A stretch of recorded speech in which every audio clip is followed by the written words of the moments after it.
My daughter called me at 11 p.m. and said, "Mom, you need to stop coming to my house. Marcus says you're toxic." The next morning, I removed her name from my will. 3 days later, she was banging on my door, crying. I'm so glad you're here. Please like this video and stay until the end to hear what happened. And let me know in the comments what city you're watching from. I love seeing how far my story travels.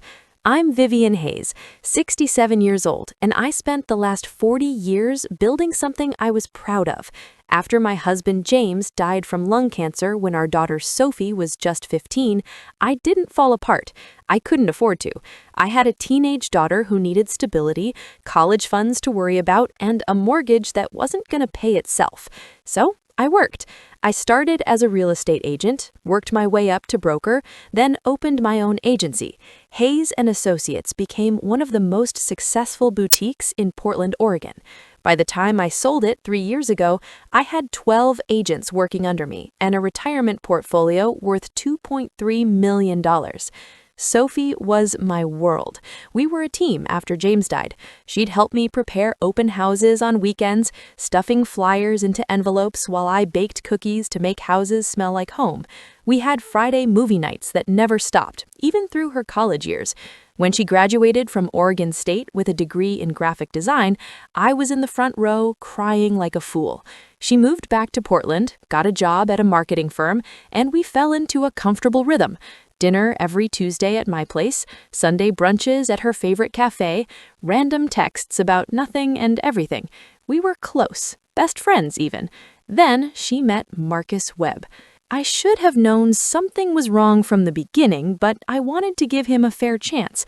Sophie was 31, successful, independent. She deserved to find love. When she first mentioned Marcus, her voice had that breathless quality that reminded me of how I'd talked about James. "Mom, he's amazing. He's a life coach and wellness consultant. He's helped so many people transform their lives." A life coach. I kept my face neutral, but inside, alarm bells were already ringing. In my experience, life coach was often code for unemployed person with good social skills. Their first dinner at my house was in September, 2 months into their relationship. Marcus arrived in a Tesla, I later learned it was leased, wearing expensive athleisure that screamed, "I spent $300 to look like I just left the gym." He was 38, tall, with that polished look that comes from too much time thinking about your appearance. "Vivian," he said, taking my hand in both of his and holding it too long, "I can already feel your energy. It's very protective." The way he said protective made it sound like an insult. Over dinner, he dominated the conversation. Every topic somehow circled back to his philosophy, his clients, his morning routine that started at 4:30 a.m. with meditation and cold plunges. "Most people are living in a state of unconscious toxicity," he explained, not eating the chicken I'd spent 2 hours preparing. "They're trapped in patterns established by their parents, their society, their past traumas. My work is about breaking those chains." "That sounds interesting," I said carefully. "What kind of training do you have in psychology or counseling?" His smile tightened. "I don't believe in traditional certifications, Vivian. Real wisdom comes from lived experience and spiritual awakening. I've done more healing work on myself than most therapists do in their entire careers." Sophie jumped in. "Marcus has studied with shamans in Peru and Buddhist monks in Thailand. He's been featured in podcasts with over 100,000 listeners." I noticed she was parroting his language. My daughter, who'd always been articulate and grounded, was suddenly talking about energy work and limiting beliefs.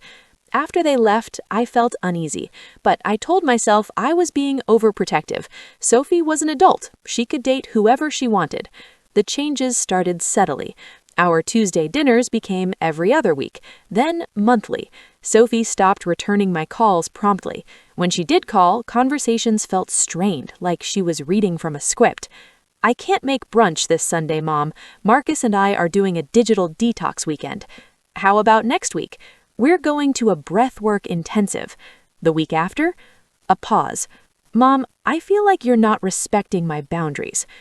Boundaries. That word started appearing constantly. Suddenly, everything I did was crossing a boundary. Asking about her work? Boundary violation. Inviting her to my book club's holiday party? Not respecting her space. Mentioning I'd seen her college roommate and she said hi? Bringing up people from her old life that she'd outgrown. By December, 4 months into their relationship, Marcus had moved into Sophie's apartment. She told me via text. Exciting news! Marcus and I are taking our relationship to the next level. He's moving in. We're really committed to building something amazing together. I called immediately. She answered on the 5th ring. Congratulations, honey. That's a big step. Thanks, Mom. Her voice was flat. Have you talked about how you'll split rent and expenses?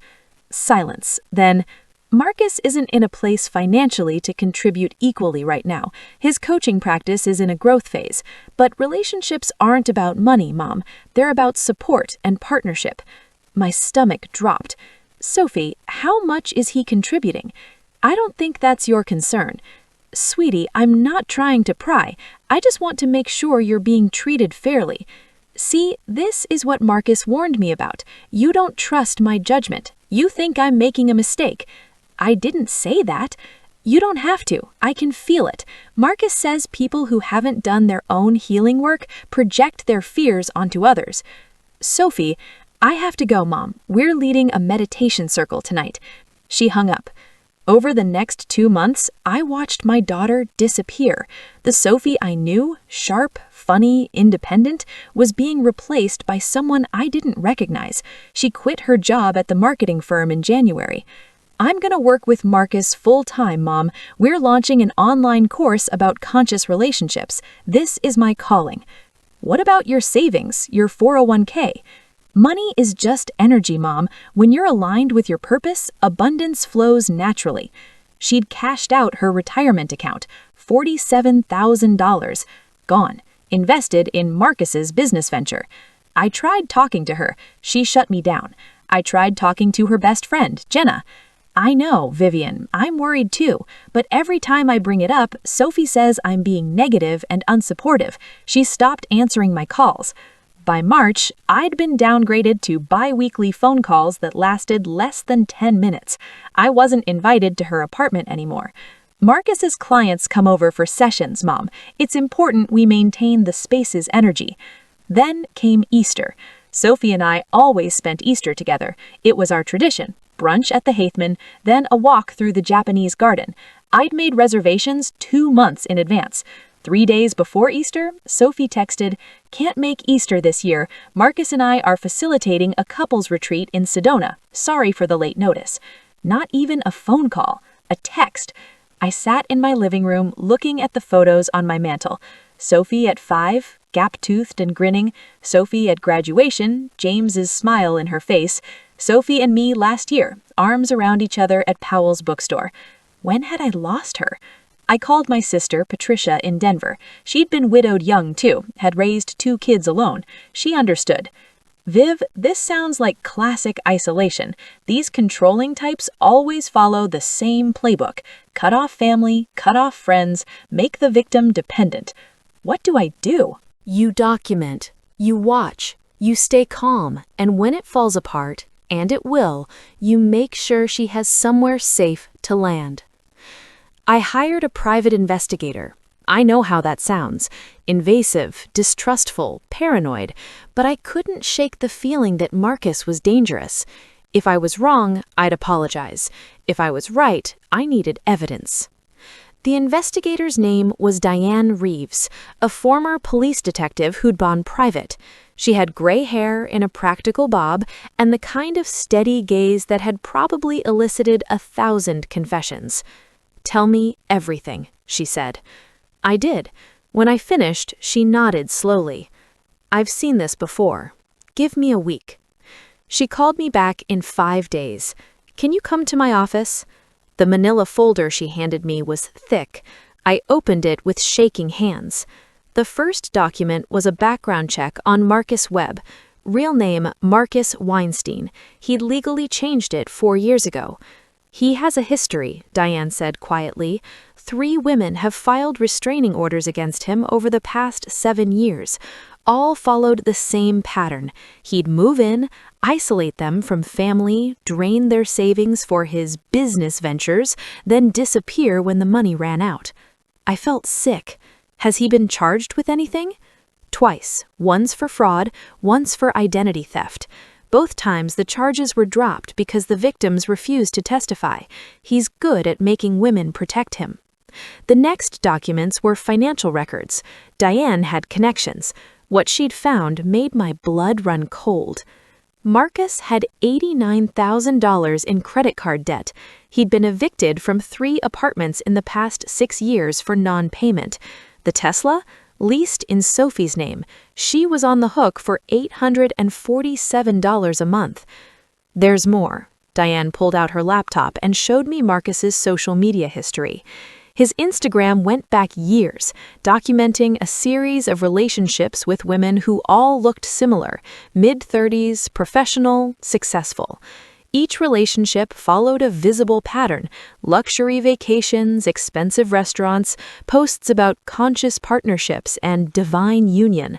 Then the women would disappear from his feed, replaced by a new face within weeks. This is his business model, Diane said. He finds successful, lonely women, usually those who've lost a parent or gone through trauma. He love bombs them, isolates them, and bleeds them dry. Then he moves on. I counted 7 women in 5 years. The woman before Sophie was named Kelly Bransford. She's agreed to talk to you. We met at a coffee shop in Lake Oswego. Kelly was 36, attractive, with the kind of wariness that comes from hard lessons learned. She was a dental hygienist, recently divorced when she'd met Marcus. He told me I was different from anyone he'd ever met, that our connection was cosmic. Within 3 months, I'd given him $60,000 for his business. What business? It changed every month. First, it was a wellness app, then a retreat center, then a podcast network. None of it was real. When my money ran out, he told me I had abundance blocks and wasn't vibrationally aligned with success anymore. He left the day after I told him my accounts were empty. Did you report him to the police? Kelly's laugh was bitter. I tried, but I'd willingly given him the money. He had texts where I said I was investing in our future together. Legally, it wasn't theft. It was me being a fool. You're not a fool. He's a predator. Tell that to my family, who warned me about him. Tell that to my therapist, who I stopped seeing because Marcus said therapy was keeping me stuck in victim mentality. I lost $60,000, my self-respect, and a year of my life. She looked at me directly. Your daughter is in danger. Not physical danger, Marcus is too smart for that, but he will destroy her financially and psychologically, and when he's done, she'll be left with nothing. I drove home shaking. The evidence was overwhelming. Marcus was a con artist, and Sophie was his latest mark. But how could I tell her? She wouldn't believe me. She'd cut me off completely. I needed a strategy. That night, I called my attorney, Richard Park. He'd handled my business deals for 20 years. I trusted him completely. Richard, I need to protect my assets and make some changes to my estate plan. What kind of changes? I explained everything. When he finished, Richard was quiet for a moment. Vivian, I understand your concern, but completely removing Sophie from your will is extreme. Are you sure? Right now, anything I leave her will go straight to Marcus. I won't fund his next scam. We need to create a trust with conditions. She gets nothing while she's with him. This could backfire. It might push her closer to him. Or it might be the wake-up call she needs. We spent the next week restructuring everything. Sophie had been the sole beneficiary of my estate, the house, the investment accounts, the life insurance, worth roughly $2.3 million. Now it would go into an irrevocable trust. Sophie could access it only if she met specific conditions: financial counseling, proof of independent living, and a 6-month period with no contact with Marcus. If she married Marcus, she forfeited everything. The estate would go to charity. "This is ironclad," Richard said. "Even if she contests it, the trust structure protects everything. Do it." 2 days later, I sat in my garden with the new documents signed and notarized. I felt the weight of the decision, but also a strange relief. I'd drawn a line. No more watching helplessly while Marcus destroyed my daughter. Now I just needed Sophie to know about it. I sent her a text. "Dearest Sophie, I've made some changes to my estate planning. I thought you should know. Can we meet for coffee?" She responded 6 hours later. "Can't this week. Busy with course launch." I tried again. "It's important. It affects you directly." Another delay. "Just email me the details." Fine. If she wouldn't meet with me, I'd send it in writing. I drafted an email carefully. "Dearest Sophie, I've recently updated my estate plan. Given your current life circumstances, I've established a trust rather than direct inheritance. The details are attached. I love you more than anything, and this decision comes from a place of protection, not punishment. I'm always here when you're ready to talk. Love, Mom." I attached the trust documents and sent it at 9 p.m. on a Wednesday. My phone rang at 11:04 p.m. Sophie. My heart leapt. Maybe she wanted to talk. Maybe this would be the breakthrough. "How dare you?" Her voice was shaking with rage. "Sophie, please. You're trying to control me with money. This is financial abuse. This is exactly what Marcus said you'd do." "Sweetheart, please listen." "No, you listen. You've never supported my choices. You've never approved of Marcus. You're a bitter, lonely old woman who can't stand that I'm happy." The words hit like physical blows. "Sophie, that's not true. I'm trying to protect you." "Protect me? By threatening to disinherit me unless I leave the man I love? That's not protection, Mom. That's manipulation. Marcus is using you. I have evidence." "Evidence? You mean the lies you paid some investigator to make up? Marcus told me you'd do this. He said toxic parents always escalate when they lose control." "Sophie, please. You want to cut me out of your will? Fine, do it. I don't need your money. I don't need you. Marcus and I are building something real, something you couldn't understand because you've been alone so long you've forgotten what love looks like." "That's not fair." "Don't call me, don't text me, don't show up at my apartment. You're toxic, Mom. Marcus has helped me see that. I need to protect my peace and my relationship. You're not welcome in my life anymore." She hung up. I sat in the dark, the phone still in my hand, feeling like I'd been hollowed out. My daughter, my only child, my best friend, had just told me I was toxic, that I wasn't welcome in her life. The grief was so overwhelming I couldn't breathe. But underneath the grief, something else was crystallizing. Rage. Cold, clear, focused rage. Marcus had turned my daughter against me using the exact playbook Diane and Kelly had warned about. He'd anticipated my moves, prepared Sophie for them, and turned my attempt to protect her into proof of my toxicity. This was war, and I wasn't going to lose. The next morning, I called Diane. "I need more. Everything you can find. Financial records, past victims, anything that could prove fraud." "Vivian, without Sophie's cooperation, we can't press charges." "I know, but I need ammunition. When this falls apart, and it will, I want to be ready." "I'll keep digging." Then I did something I probably shouldn't have. I created a fake Instagram account under the name Sarah Martinez and started following Marcus's business accounts. His Conscious Living Academy had 12,000 followers, surprisingly high until I ran the account through a bot checker. 8,000 were fake, purchased followers. His posts were word salad. Activate your abundance frequency, transcend limiting paradigms, quantum manifestation techniques. Each post promoting his $997 online course called Awakening to Authentic Love. I clicked through to the sales page. The course promised to help people heal relationship trauma, attract conscious partners, and step into their highest self. It featured testimonial videos from past students. I recognized one face immediately, Kelly Bransford. Her testimonial was from 2 years ago, gushing about how Marcus's teachings had transformed her life and helped her finally understand real love. I sent the link to Kelly. She called me an hour later, furious.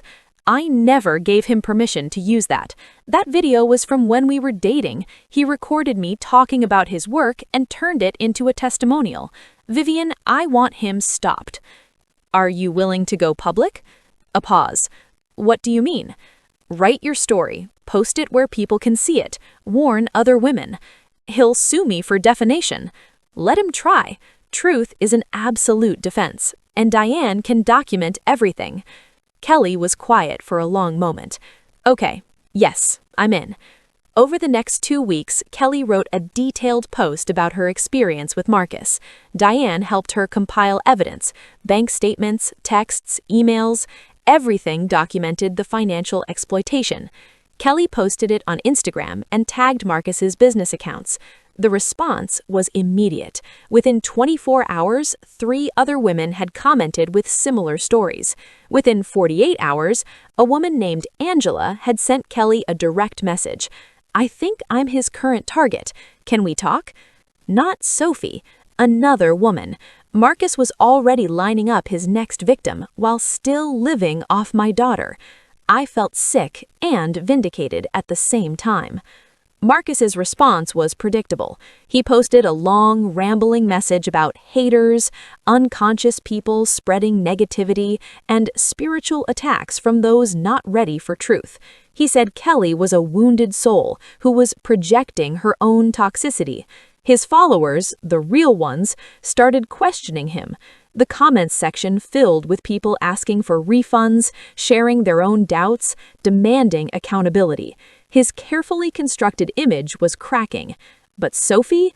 Radio silence. I checked her Instagram, she'd made it private. I checked her Facebook, blocked. She'd completely cut me out. 3 weeks after our last conversation, my doorbell rang at 7 a.m. I was in my bathrobe, coffee in hand, exhausted from another sleepless night. Through the window, I saw Sophie's car. My heart stopped. I rushed to open the door. Sophie stood there, but she looked like a ghost of herself. She'd lost weight, at least 15 pounds she didn't need to lose. Her hair was unwashed, pulled into a messy bun, dark circles under her eyes. She was wearing clothes I didn't recognize, cheap leggings and an oversized sweatshirt with holes in it. Sophie, can I come in? Her voice was barely a whisper. Of course, always. She walked past me into the living room and sat on the couch she'd sat 1,000 times before, but she perched on the edge like she might bolt at any moment. I sat across from her, afraid to speak, afraid to break whatever fragile thread had brought her here. You need money, she said finally, not meeting my eyes. My stomach dropped. What? The course launch failed. We only got 12 signups. Marcus says we need $30,000 to scale the marketing, to run ads, to reach more people. If we don't invest now, everything we've built will collapse. Sophie, I know you changed your will. I know you don't approve, but this is my life, Mom. This is my business. I'm asking for a loan, not a gift. I'll pay you back with interest once the business takes off. I looked at my daughter, my brilliant, capable daughter who'd graduated with honors, who'd been employee of the month at her marketing firm, who'd had a retirement account and savings and a future. No. She finally looked at me. What? No, I'm not giving you money to fund Marcus's scam. It's not a scam. Sophie, it's a scam. Marcus is a con artist. He's done this to at least 7 other women. I have documentation. I knew you'd say that. She stood up, angry now. I knew you'd throw that investigator's lies in my face. Marcus warned me. He said you'd try to sabotage us. Sit down, please. Something in my voice made her pause. She sat, but her body was rigid, defensive. I pulled out the folder I'd kept on my coffee table for weeks, hoping for this moment. I need you to look at something. Really look, not through Marcus's lens. Just see it. I handed her the first document, Kelly's bank statements showing the transfers to Marcus. This woman gave him $60,000. He promised he'd invest it in a wellness center they'd run together. The wellness center never existed. When her money ran out, he left. Sophie's jaw tightened, but she kept reading. Next, Angela's story, the woman Kelly had connected with. She'd given Marcus $45,000. Same promises, same abandonment. Next, Marcus's credit report showing the $89,000 in debt, the evictions, the pattern of financial destruction. Next, screenshots of his old Instagram posts showing the 7 different women over 5 years, each captioned with identical language about divine partnership and conscious love. Sophie's hands were shaking. "Where did you get all this?" "I hired an investigator. I needed to know if my instincts were right." "You investigated my boyfriend?" "I investigated a man who isolated my daughter from everyone who loves her, who convinced her to quit her job and drain her savings, who is currently bleeding her dry while preparing his next victim." "His next victim?" Sophie's voice cracked. "What are you talking about?" I showed her the messages between Marcus and Angela. Diane had gotten them from Angela directly. Flirtatious texts, promises to leave his current situation soon, requests for money to escape a toxic relationship. The current situation, that was Sophie. I watched my daughter's face as she read, watched the realization dawn, watched her whole world shatter. "He's been texting her for 3 weeks, Sophie whispered. While I was... She looked up at me and I saw my little girl again, confused, hurt, betrayed. Mom, I gave him everything. My savings, my retirement, my job. I co-signed a loan for $25,000 for business equipment. I paid off his credit cards because he said his ex had ruined his credit and he needed a fresh start. How much total?" Her voice broke. $92,000. I felt the number like a punch to the chest. Oh, Sophie. I have $1,400 left in my checking account. That's it. Everything else is gone. She was crying now, big heaving sobs. "I'm such an idiot. You tried to tell me. Jenna tried to tell me. I called you toxic. I said those horrible things." I moved to the couch and pulled her into my arms. She collapsed against me, crying the way she'd cried when James died, when her world had fallen apart and I was the only solid thing left. "You're not an idiot. He's a professional. This is what he does." "I quit my job, Mom. I cashed out my 401k. I'm almost 32 and I have nothing." "You have me. You always have me." We sat like that for a long time, her crying, me holding her, stroking her hair like I'd done when she was small. Finally, she pulled back, wiping her eyes. "I need to leave him, today, but I don't know how. He's always there. He monitors my phone. If I try to pack, he'll know." The monitoring didn't surprise me. That was the final stage, complete surveillance. "Here's what we're going to do," I said, shifting into the mode that had built a business from nothing. "Do you have work today?" "We're supposed to film content for Instagram." "Good. Act normal. Tell him you need to run errands this afternoon, grocery shopping, whatever. Drive here. I'll have help waiting." "Help?" "Movers. We're going to get everything that's yours out of that apartment while he's not there. You're not going back." "Mom, I can't afford movers." "You're not paying. I am. And you're moving back here until you get on your feet.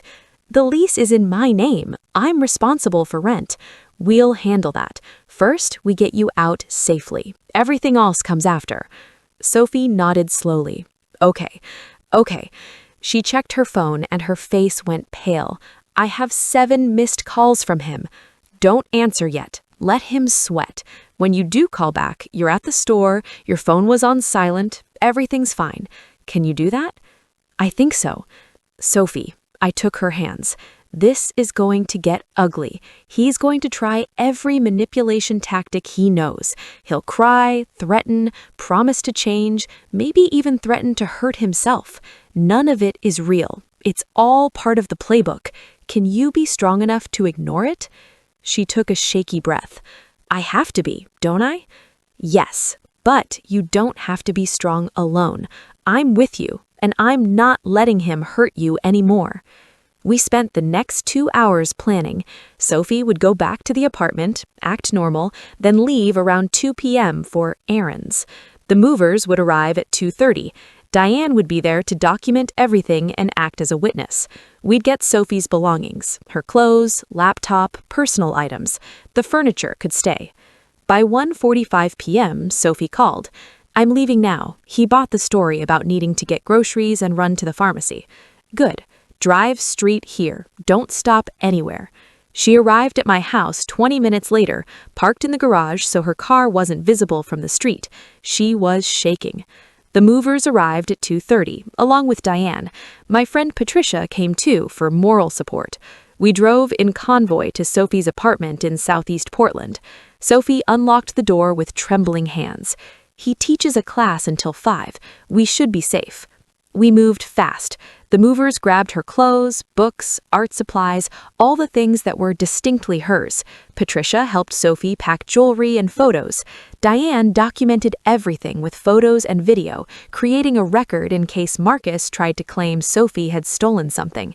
We were loading the last boxes when Sophie froze. "His laptop. What about it?" "It's open on the kitchen table. He never leaves it open unless he's using it." She walked over to it, then looked at me with wide eyes. "Mom, you need to see this." On the screen was an email draft. The recipient, Chelsea Brennan. The subject, "Finally free." The email read, "See, I'm finally ready to make the move. Sophie's accounts are almost tapped and she's getting suspicious. I'll need a place to stay for a few weeks while I transition. Can I crash with you? I'll bring my share of the investment we discussed. This one funded the whole next phase. Talk soon, M." Sophie read it 3 times. Then she did something I didn't expect. She took out her phone and photographed the screen. "Evidence," she said quietly, "in case we need it." "Sophie, we need to go." "Wait." She navigated to his files folder and opened a document labeled Business Plan 2024. It wasn't a business plan. It was a spreadsheet titled Revenue Sources.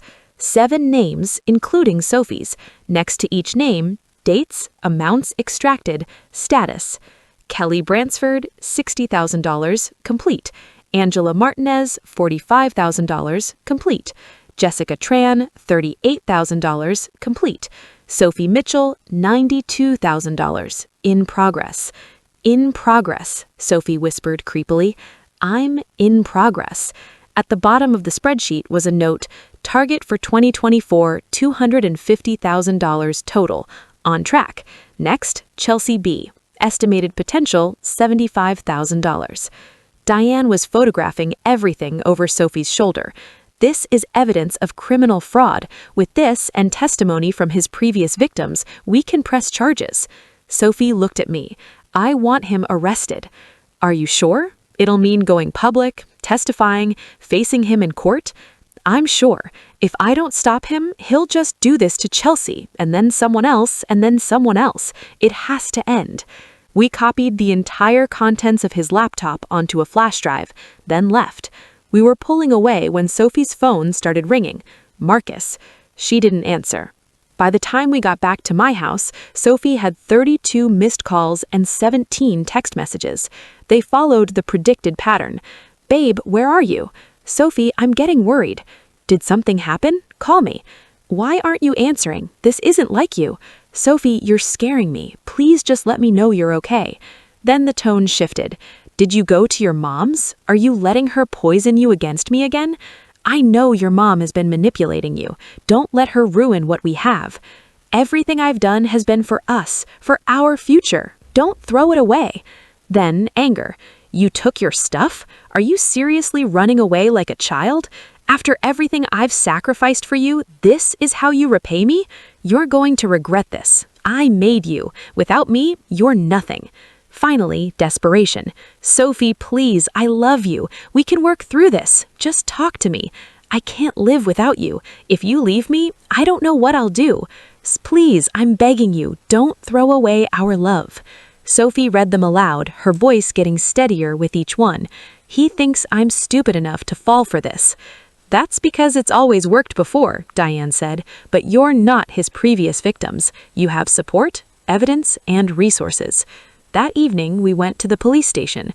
Detective James Morrison listened to Sophie's story, reviewed the evidence on the flash drive, and nodded grimly. This is textbook fraud. With his history and this documentation, we can build a strong case. Are you prepared for what comes next? Sophie squared her shoulders. Yes. They filed charges: wire fraud, identity theft, theft by deception, multiple counts based on multiple victims. Detective Morrison reached out to Kelly, Angela, and the other women. All agreed to testify. The arrest happened 2 days later. Marcus was taken into custody at a coffee shop where he was meeting Chelsea Brennan, presumably to start grooming his next victim. Bail was set at $100,000. He couldn't make it. The local news picked up the story. Portland life coach arrested for defrauding multiple women. Marcus's face was all over the media. His Instagram account was flooded with comments from former followers demanding refunds, sharing their own stories of manipulation, celebrating his downfall. His carefully constructed empire collapsed in 72 hours. Sophie stayed with me during all of it. We fell back into old rhythms: coffee in the morning, cooking dinner together, late-night talks in the living room. But she was different now, quieter, working through layers of shame and anger and grief. "I keep thinking about all the red flags I ignored," she said one night. "How did I not see it?" "Because he's a professional and you wanted to believe in love. There's nothing wrong with that." "I gave him everything, Mom. My money, my career, my self-respect. I defended him against you, the one person who's never let me down." "Stop. You were manipulated by an expert. That doesn't make you weak or stupid. It makes him a predator." She was quiet for a long moment. "Will you forgive me for the things I said?" "There's nothing to forgive. He said those things through you. That wasn't my daughter talking." She started therapy 3 times a week with Dr. Lisa Chen, who specialized in trauma and coercive control. The sessions were hard. Sophie cried a lot, worked through the shame, learned to recognize the manipulation tactics that had been used against her. "The hardest part," she told me one evening over tea, "is accepting that I was a victim. I always thought I was too smart, too independent for something like this to happen to me." "That's exactly what predators count on," I said. "They target strong, capable people because they have more to take." The trial was scheduled for 6 months out. In the meantime, Marcus sat in jail, unable to make bail. His attorney tried to negotiate a plea deal, but the DA's office wasn't interested. With 5 victims willing to testify and documented evidence of systematic fraud, they had an airtight case. Marcus's defense strategy became clear during pre-trial motions. He was going to claim that all the money had been gifts from women who were in relationships with him, that he'd never promised anything in return, that the business plan spreadsheet was just him keeping track of investments from business partners. It was flimsy, and everyone knew it, but it meant that Sophie and the other women would have to testify. They'd have to sit in a courtroom and describe in detail how they'd been manipulated, exploited, and discarded. They'd have to face Marcus and his attorney trying to paint them as vindictive ex-girlfriends. "I can do this," Sophie said when Richard explained what to expect. "I have to do this." The trial started on a cold morning in October, almost exactly 1 year after Marcus had first entered our lives. The courtroom was packed: reporters, curious onlookers, and a support section filled with women Marcus had victimized over the years. I sat in the front row, directly behind Sophie. She was wearing a navy suit I'd bought her hair pulled back professionally. She looked strong. She looked like herself again. The prosecution's case was methodical and devastating. They walked the jury through Marcus's history, starting with his first known victim from 8 years ago, a woman named Rebecca, who'd lost $35,000, then moving forward chronologically through each relationship, each con, each victim. Kelly testified first. She was calm, articulate, and heartbreaking. She described meeting Marcus at a yoga class, how charming he'd been, how quickly he'd isolated her from friends and family. He told me that my therapist was keeping me trapped in victim mentality, that real healing came from releasing the past. So I stopped going to therapy. I stopped talking to my sister, who'd expressed concerns. Within 6 months, I'd given him everything I had. "And what did you get in return?" the prosecutor asked. "Nothing. The online course we were supposedly building together never materialized. He said we needed more money for marketing, for development, for equipment, but none of it was real. I found out later he was using my money to pay off his credit card debt and fund his lifestyle while already planning to move on to his next victim." Marcus's defense tried to rattle her on cross-examination, suggesting she'd been a willing participant in a romantic relationship and that gifts between partners weren't fraud. They weren't gifts. They were investments in businesses he promised we'd build together, businesses that never existed. That's not a gift. That's fraud. Angela testified next, then Jessica, then 2 other women I hadn't met. Each story was nearly identical. The love bombing, the isolation, the promises, the systematic draining of their finances, and the cold abandonment when the money ran out. By the time Sophie took the stand, the pattern was undeniable. She was sworn in, and I watched her take a deep breath before sitting down. The prosecutor, a sharp woman named Lisa Yamamoto, smiled encouragingly. "Miss Mitchell, can you tell the jury how you met the defendant?" Sophie's voice was steady. "I met Marcus at a coffee shop in August of last year. He approached me, said he felt drawn to my energy. Within 2 weeks, we were dating." "Can you describe the early stages of your relationship?" "It was intense. He texted constantly, sent flowers to my office, told me I was different from anyone he'd ever met. He said our connection was cosmic and that we were meant to find each other. Looking back, I can see it was love bombing, but at the time it felt like the most romantic thing that had ever happened to me." Sophie walked through the timeline, how Marcus had moved in, how she'd started paying for everything, how he'd convinced her to quit her job and cash out her retirement to invest in his business. "How much money did you give the defendant in total?" Lisa asked. $92,000. That was my entire life savings, my retirement fund, money I'd earned over 10 years of working." "And what did you bet in return?" "Nothing. The online course we were supposedly building together never materialized. He said we needed more money for marketing, for development, for equipment, but none of it was real. I found out later he was using my money to pay off his credit card debt and fund his lifestyle while already planning to move on to his next victim." Marcus's defense tried to rattle her on cross-examination, suggesting she'd been a willing participant in a romantic relationship and that gifts between partners weren't fraud. They weren't gifts. They were investments in businesses he promised we'd build together, businesses that never existed. That's not a gift. That's fraud. Angela testified next, then Jessica, then 2 other women I hadn't met. Each story was nearly identical. The love bombing, the isolation, the promises, the systematic draining of their finances, and the cold abandonment when the money ran out. By the time Sophie took the stand, the pattern was undeniable. She was sworn in, and I watched her take a deep breath before sitting down. The prosecutor, a sharp woman named Lisa Yamamoto, smiled encouragingly. "Miss Mitchell, can you tell the jury how you met the defendant?" Sophie's voice was steady. "I met Marcus at a coffee shop in August of last year. He approached me, said he felt drawn to my energy. Within 2 weeks, we were dating." "Can you describe the early stages of your relationship?" "It was intense. He texted constantly, sent flowers to my office, told me I was different from anyone he'd ever met. He said our connection was cosmic and that we were meant to find each other. Looking back, I can see it was love bombing, but at the time it felt like the most romantic thing that had ever happened to me." Sophie walked through the timeline, how Marcus had moved in, how she'd started paying for everything, how he'd convinced her to quit her job and cash out her retirement to invest in his business.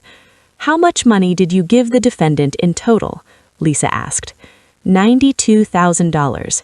That was my entire life savings, my retirement fund, money I'd earned over 10 years of working. And what did you get in return? Nothing. The online course we were supposedly building together never materialized. He said we needed more money for marketing, for development, for equipment, but none of it was real. I found out later he was using my money to pay off his credit card debt and fund his lifestyle while already planning to move on to his next victim. Marcus's defense tried to rattle her on cross-examination, suggesting she'd been a willing participant in a romantic relationship and that gifts between partners weren't fraud. They weren't gifts, they were investments in businesses he promised we'd build together, businesses that never existed. That's not a gift, that's fraud. Angela testified next, then Jessica, then 2 other women I hadn't met. Each story was nearly identical: the love bombing, the isolation, the promises, the systematic draining of their finances, and the cold abandonment when the money ran out. By the time Sophie took the stand, the pattern was undeniable. She was sworn in, and I watched her take a deep breath before sitting down. The prosecutor, a sharp woman named Lisa Yamamoto, smiled encouragingly. "Miss Mitchell, can you tell the jury how you met the defendant?" Sophie's voice was steady. "I met Marcus at a coffee shop in August of last year. He approached me, said he felt drawn to my energy. Within 2 weeks, we were dating." "Can you describe the early stages of your relationship?" "It was intense. He texted constantly, sent flowers to my office, told me I was different from anyone he'd ever met. He said our connection was cosmic and that we were meant to find each other. Looking back, I can see it was love bombing, but at the time, it felt like the most romantic thing that had ever happened to me." Sophie walked through the timeline: how Marcus had moved in, how she'd started paying for everything, how he'd convinced her to quit her job and cash out her retirement to invest in his business. "How much money did you give the defendant in total?" Lisa asked. $92,000. Sophie's voice didn't waver. "That was my entire life savings, my retirement fund, money I'd earned over 10 years of working." "And what did you receive in return?" "Nothing. The online course we were supposedly building together never materialized. He said we needed more money for marketing, for development, for equipment, but none of it was real. I found out later he was using my money to pay off his credit card debt and fund his lifestyle while already planning to move on to his next victim." Lisa pulled up the spreadsheet we'd found on Marcus's laptop, projected on screens for the jury. "Do you recognize this document?" Sophie nodded. "Yes, we found it on Marcus's laptop when I was moving out. It's a list of women he'd targeted, including me, with the amounts he'd taken from each one. Next to my name, it says, 'In progress.'" The courtroom was silent except for the scratch of reporters' pens. "How did you feel when you saw this?" Sophie's voice finally cracked. "Like my entire relationship had been a lie, like I'd never mattered to him at all. I was just a line item on a spreadsheet, a revenue source." Marcus's attorney, a slick man named Gregory Burns, tried to suggest that Sophie had been a willing participant in a romantic relationship and that she'd given Marcus money freely.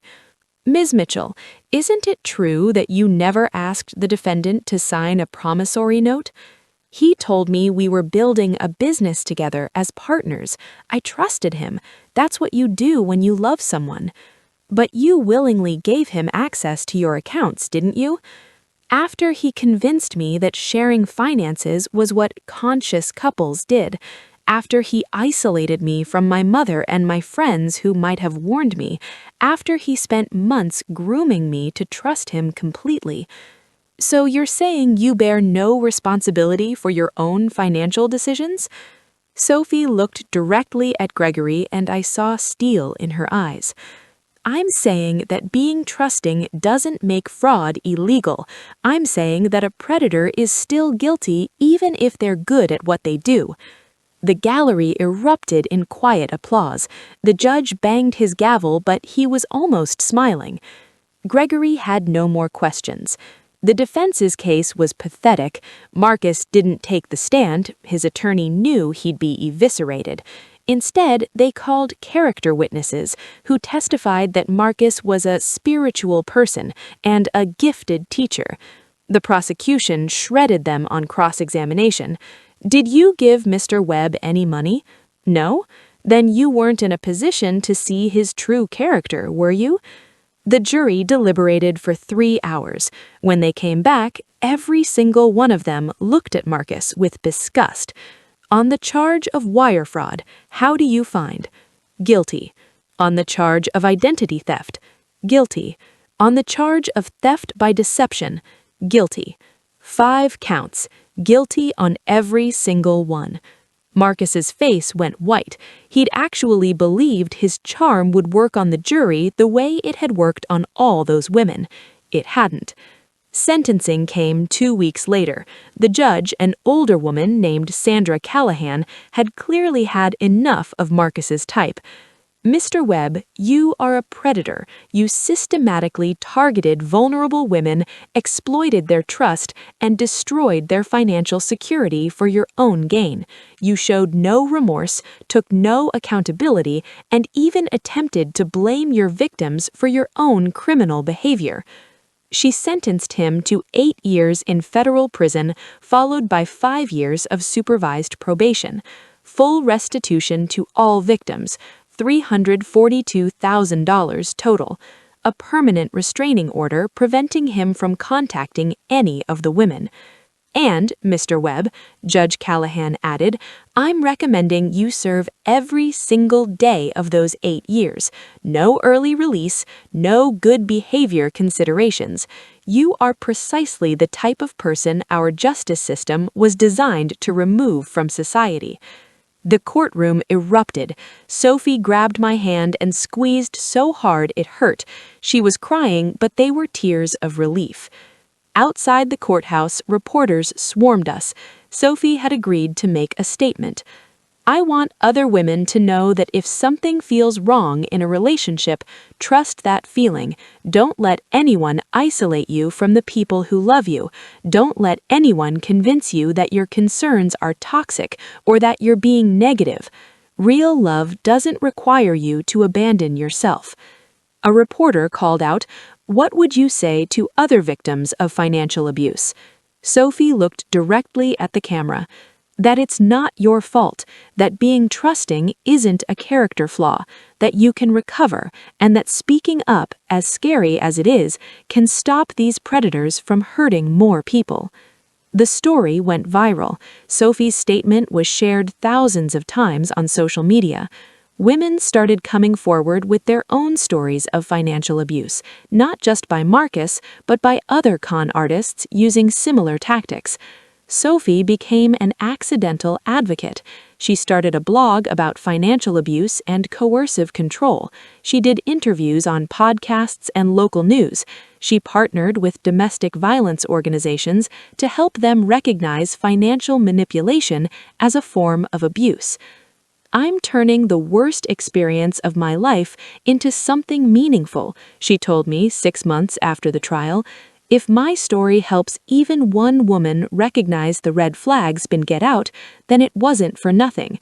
She'd also started rebuilding her life in other ways. She got a new job at a different marketing firm, one that valued her experience and paid her well. She was rebuilding her savings slowly but steadily. She'd reconnected with Jenna and her other friends she'd lost during the Marcus years. And then, 18 months after the trial, she met David. David was different in every possible way. He was a high school history teacher, grounded and genuine.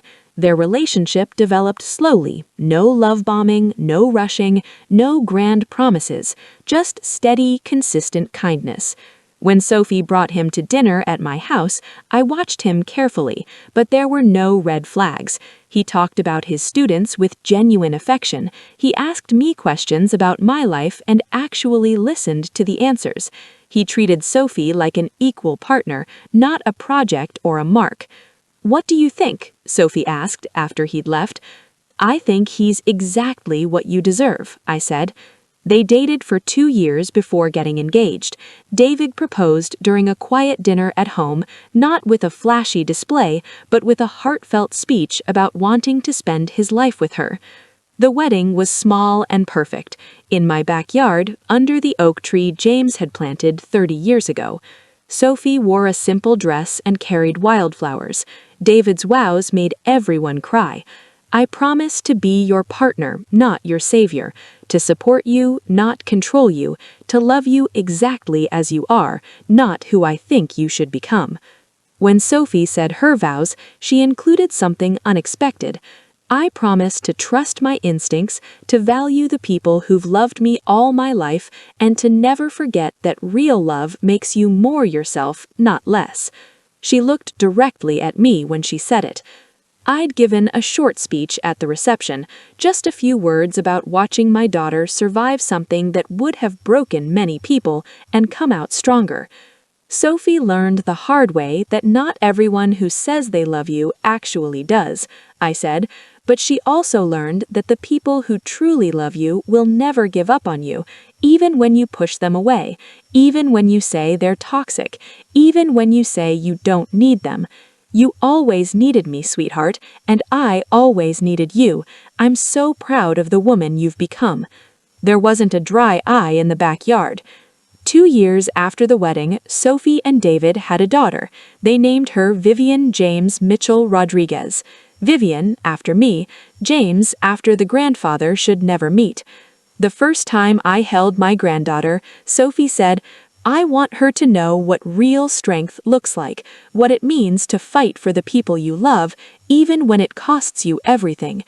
"You're going to teach her that yourself," I said. "You're the strongest person I know." As for Marcus, he served 6 years before being released on parole. He moved to a different state, tried to rebuild his image, but his criminal record followed him. His Instagram attempts to rebrand as a reformed person sharing lessons learned were met with immediate backlash.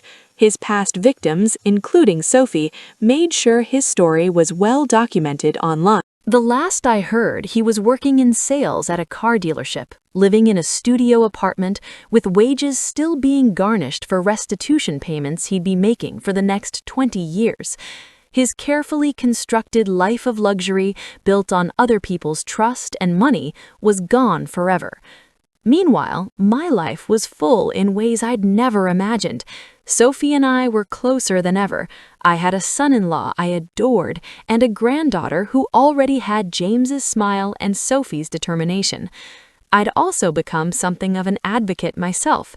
I spoke at senior centers and women's groups about financial abuse, about protecting assets, about trusting your instincts when something feels wrong. "The biggest weapon a con artist has," I'd tell audiences, "is our desire to be polite, to give people the benefit of the doubt, to not make waves. But protecting the people you love isn't rude, it's necessary. And if someone tries to isolate you from your family, that's not love, that's control." 3 years after the trial, Kelly reached out to me. She'd written a book about her experience with Marcus and wanted to know if Sophie and I would contribute our stories. We agreed. The book, The Conscious Con: How Spiritual Predators Use Wellness Culture to Exploit Women, became a surprise bestseller. It exposed not just Marcus, but an entire ecosystem of fake gurus, life coaches, and spiritual leaders who used similar tactics. The book tour was empowering. Sophie, Kelly, Angela, and 2 other victims traveled together, sharing stages, supporting each other. They'd formed a bond forged in shared trauma and collective healing. "We were his victims," Kelly said at one event, "but we refused to stay victims. We became survivors, then advocates, then warriors, and now we're here to make sure no other woman goes through what we did." The standing ovation lasted 5 minutes. Looking back now, from the perspective of 5 years later, I can see the whole arc clearly. The nightmare that started with a phone call at 11 p.m., "Mom, you're toxic," had transformed into something powerful and redemptive. Sophie had her life back, better than before. She had a career she loved, a partner who respected her, a daughter who would grow up knowing what healthy love looked like. She had her voice back, her power back, herself back. And me? I had my daughter back. That was all I'd ever wanted. The other day, little Vivian, now 3 years old, was playing in my garden while Sophie and I had tea on the patio. She picked a rose, one from the bush I'd planted when Sophie was born, and brought it to me with a huge smile. "For you, Grandma." I took the flower, feeling the weight of everything that had happened to get us to this moment. The pain, the betrayal, the fight, the victory, the healing. "Thank you, sweetheart," I said, pulling her onto my lap. Sophie was watching us with that soft expression mothers get when they see their children with their own parents. "You saved me, Mom. You know that, right? If you hadn't fought for me, I don't know where I'd be right now." "You saved yourself," I said. "I just refused to let you disappear." That's the same thing. Maybe it was. The sun was setting over Portland, painting the sky in shades of orange and gold. My granddaughter was chattering about the flowers, my daughter was laughing, and I felt a peace I hadn't known in years. We'd won. Not just the legal battle, not just getting Sophie out of Marcus's clutches, but something bigger. We'd won back ourselves. We'd won back our family. We'd won back the future I'd almost lost. And sitting there in my garden, surrounded by the people I loved most in the world, I knew one thing with absolute certainty. No con artist, no manipulator, no predator would ever be a match for a mother who refused to give up. So I ask you now, as we come to the end of this story, what would you have done? Would you have fought the way I did? Would you have trusted your instincts even when your child told you you were wrong? Have you been through something similar? Have you watched someone you love be manipulated or controlled? Share your story in the comments. Let's build a community of people who understand that real love never requires you to abandon the people who've always had your back. Subscribe to this channel if you want to hear more stories about surviving, fighting back, and reclaiming your life. Hit that notification bell so you never miss an update. And remember, you are stronger than you think, you are more resilient than you know, and you are never, ever alone in your fight to protect the people you love. Thank you for listening to my story. Thank you for being here. And wherever you are in the world, whatever city you're watching from, I hope my story gives you the courage to trust yourself, to fight for what matters, and to never, ever give up. Because in the end, love wins, truth wins, justice wins, and mothers who refuse to back down, we always win. Thank you, and God bless.